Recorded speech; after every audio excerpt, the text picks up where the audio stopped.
Welcome friends. நாம் இந்த வீடியோவில் கொழுமிச்சை மர தண்டை வெட்டி அந்த தண்ணிலேருந்து எப்படி நம்ம கொழுமிச்சை செடி வளர்க்குறது, அந்த தண்டில் ஏர் லேயரிங்னு சொல்லக்கூடிய காற்று பதியம் போட்டு எப்படி கொழுமிச்சை செடி வளர்க்குறது அப்படிங்கிறத பற்றி நம்ம இந்த வீடியோவில் பார்க்கலாம். கொழுமிச்சை பல விதையை உண்ணாவே அதுலேருந்து கொழுமிச்சை செடி ஈஸியாக முளைச்சி வளரும்.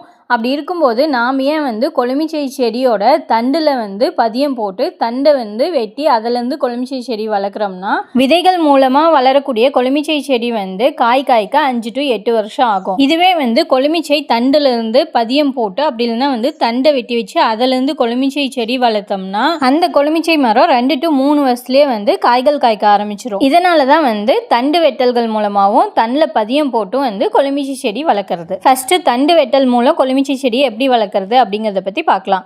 இந்த தண்டு மூலமாக கொழுமிச்சை செடி வளர்க்குறதுக்கு தான் ஸ்டெம் கட்டிங்னு சொல்லுவாங்க. நோயற்ற ஆரோக்கியமான பச்சை நிறத்தில் இல்லாமல் லைட் ப்ரௌன் கலர் பழுப்பு நிறத்தில் மாறின தண்டை செலக்ட் பண்ணும்.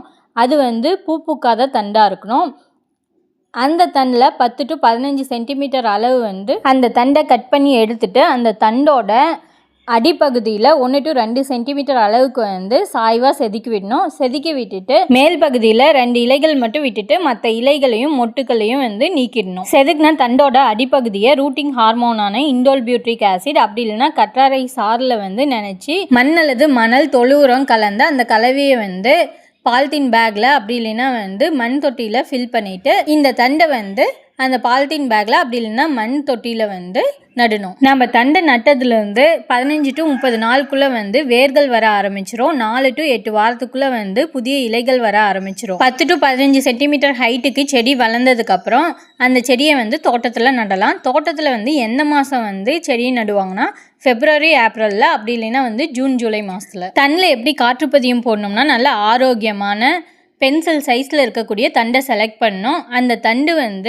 ஓரளவு கடினமாக இருக்கணும். அதாவது பச்சை நிறத்தில் இருந்து அந்த தண்டு பழுப்பு நிறத்தில் லைட் ப்ரௌன் கலரில் மாறி இருக்கணும். அந்த தண்டை செலக்ட் பண்ணிவிட்டு அந்த தண்டில் 3 to 5 சென்டிமீட்டர் அளவுக்கு அந்த தண்டை சுற்றி வளைய வடிவில் அதனுடைய வெளிப்பட்டையை வெட்டிட்டு பார்த்தா உள்ளே ஒரு ஒயிட் கலர் ரீஜியன் இருக்கும். அதுதான் கேமியம் ரீஜியன் சொல்லுவாங்க.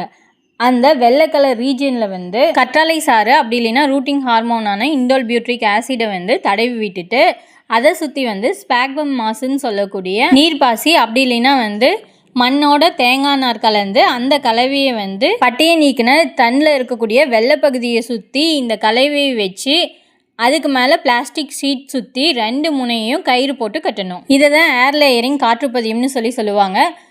தண்டில் எப்போ காற்றுப்பதியம் போடுவாங்கன்னா May to September மாதம் வரைக்கும் காற்றுப்பதியம் போடலாம். நம்ம தண்டில் காற்றுப்பதியம் போட்டதுலேருந்து 30 நாளுக்குள்ளே குட்டியாக வேர்கள் வர ஆரம்பிச்சிடும். 45 to 60 நாளுக்குள்ளே வேர்கள் அந்த பிளாஸ்டிக் ஷீட் வழியாக நல்லா தெரிய ஆரம்பிச்சிடும்.